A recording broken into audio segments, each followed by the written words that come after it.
ಪೀರ್ಪಾಷಾ ಬಂಗ್ಲೆಯನ್ನ ಅನುಭವ ಮಂಟಪ ಆಗಿತ್ತು. ಅದು ಮೂಲ ಅನುಭವ ಮಂಟಪ ಅನ್ನುವಂಥದ್ದು ಯಾವ ರೀತಿಯಾಗಿ ವಾರ್ ಶುರುವಾಗಿದೆ, ಚರ್ಚೆ ಶುರುವಾಗಿದೆ ಅನ್ನುವಂಥದ್ದು ನಿಮ್ಗೆಲ್ರಿಗೂ ಕೂಡ ಗೊತ್ತಿರುವಂಥದ್ದು. ಅದಕ್ಕೆ ಮತ್ತಷ್ಟು ಸಾಕ್ಷ್ಯಗಳನ್ನ ಉಲ್ಲೇಖವನ್ನ ನೀಡುವಂತ ನಿಟ್ಟಿನಲ್ಲಿ ಮುಂದಾಗಲಾಗ್ತಾ ಇದೆ.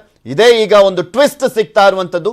ಬಂಗ್ಲಾದಲ್ಲಿ ಸಿಕ್ಕ ಕುರುಹುಗಳನ್ನ ತೋರಿಸಿತ್ತು ನ್ಯೂಸ್ 18 ಕನ್ನಡ. ಅದರ ಬಗ್ಗೆ ಮೊದಲು ವರದಿಯನ್ನ ಮಾಡಿದ್ದೆ ನ್ಯೂಸ್ 18 ಕನ್ನಡ. ಮತ್ತೊಂದು ಮೆಗಾ ಬ್ರೇಕಿಂಗ್ ನಿಮ್ಮ ಮುಂದೆ ಇಡ್ತಾ ಇದ್ದೀವಿ. ಮೂಲ ಅನುಭವ ಮಂಟಪ ಅಂತ ಏನ್ ಹೇಳಲಾಗ್ತಾ ಇದೆ ಪೀರ್ಪಾಷಾ ಬಂಗ್ಲಾವನ್ನ, ಆ ವಿಚಾರಕ್ಕೆ ಸಂಬಂಧಪಟ್ಟಂತೆ ಮತ್ತೊಂದು ಟ್ವಿಸ್ಟ್ ಸಿಗ್ತಾ ಇದೆ. ಏನದು ಟ್ವಿಸ್ಟ್? ಹಾಗಾದ್ರೆ ಅನುಭವ ಮಂಟಪ ವರ್ಸಸ್ ಪೀರ್ಪಾಷಾ ಬಂಗ್ಲಾ ಫೈಟ್ಗೆ ಟ್ವಿಸ್ಟ್ ಸಿಗ್ತಾ ಇದೆ.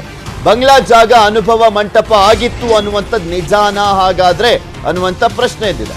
ಹುಡಗಿ ಮಠದಲ್ಲಿರುವಂತಹ ಕಾಲಜ್ಞಾನದಲ್ಲಿ ಏನಿದೆ ಗೊತ್ತಾ? ಕಾಲಜ್ಞಾನದಲ್ಲಿ ಉಲ್ಲೇಖ ಆಗಿದೆಯಂತೆ.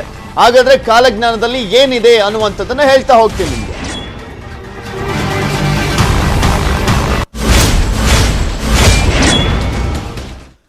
ಏನದು ಟ್ವಿಸ್ಟ್ ಅಂದ್ರೆ ಕಾಲಜ್ಞಾನದಲ್ಲಿ ಉಲ್ಲೇಖ ಆಗಿರುವಂಥದ್ದು ಅನುಭವ ಮಂಟಪ ವಿಚಾರಕ್ಕೆ ಸಂಬಂಧಪಟ್ಟಂತೆ. ಇದು ಘನಲಿಂಗ ರುದ್ರಮುನಿಗಳ ವಿರಚಿತ ಕಾಲಜ್ಞಾನ.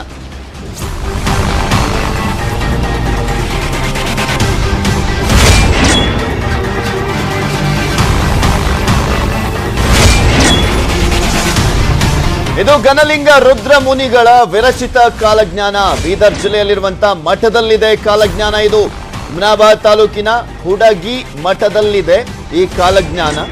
ಅನುಭವ ಮಂಟಪದ ಬಗ್ಗೆ ಕಾಲಜ್ಞಾನದಲ್ಲಿ ಉಲ್ಲೇಖವನ್ನ ಮಾಡಲಾಗಿದೆಯಂತೆ. ಅನುಭವ ಮಂಟಪದ ವಿಚಾರಕ್ಕೆ ಸಂಬಂಧಪಟ್ಟಂತೆ ಉಲ್ಲೇಖ ಇದೆ ಕಾಲಜ್ಞಾನದಲ್ಲಿ. ಅನುಭವ ಮಂಟಪ ಹೇಗಿರುತ್ತೆ ಅನ್ನೋದ್ರ ಬಗ್ಗೆ ಉಲ್ಲೇಖ ಇರೋದು. ಆ ಎಲ್ಲಾ ಕುರುಹುಗಳು ಪೀರ್ಪಾಷಾ ದರ್ಗಾದಲ್ಲಿದೆಯಂತೆ. ಪೀರ್ಪಾಷಾ ದರ್ಗಾದಲ್ಲಿ ಖುದ್ದು ವೀಕ್ಷಣೆ ಮಾಡಿದ್ದಾರೆ ಅವರು. ಕಾಲಜ್ಞಾನದಲ್ಲಿ ಹೇಳಿದಂತೆ ಸತ್ಯ ಶೋಧನೆ ಮಾಡಿದ್ರಂತೆ. ಸತ್ಯ ಶೋಧನೆ ವೇಳೆ ಎಲ್ಲವೂ ಕೂಡ 100% ಮ್ಯಾಚ್ ಆಗಿತ್ತಂತೆ. ಕುರುಹು ಕಾಲಜ್ಞಾನದಲ್ಲಿ ಇರುವಂತೆ ಸತ್ಯ ಶೋಧನೆಯನ್ನ ಮಾಡಲಾಗಿದೆ, ಅದೆಲ್ಲವೂ ಕೂಡ ಮ್ಯಾಚ್ ಆಗಿದೆ ಅನ್ನುವಂಥದ್ದು. ಸತ್ಯ ಶೋಧನೆ ಮಾಡಿದಂತ ಸಂದರ್ಭದಲ್ಲಿ ಕಾಲಜ್ಞಾನದಲ್ಲಿ ಉಲ್ಲೇಖ ಆಗಿತ್ತಲ್ಲ, ಹಾಗಾದ್ರೆ ಇನ್ನು ಕಾಲಜ್ಞಾನದಲ್ಲಿ ಏನಂತ ಪ್ರಮುಖವಾಗಿ ಉಲ್ಲೇಖ ಆಗಿತ್ತು ಅನ್ನುವಂಥದ್ರ ಬಗ್ಗೆ ಇನ್ನಷ್ಟು ಇನ್ಸೈಡ್ ಮಾಹಿತಿಯನ್ನ ನಿಮ್ಮ ಮುಂದೆ ಇಡ್ತೀನಿ.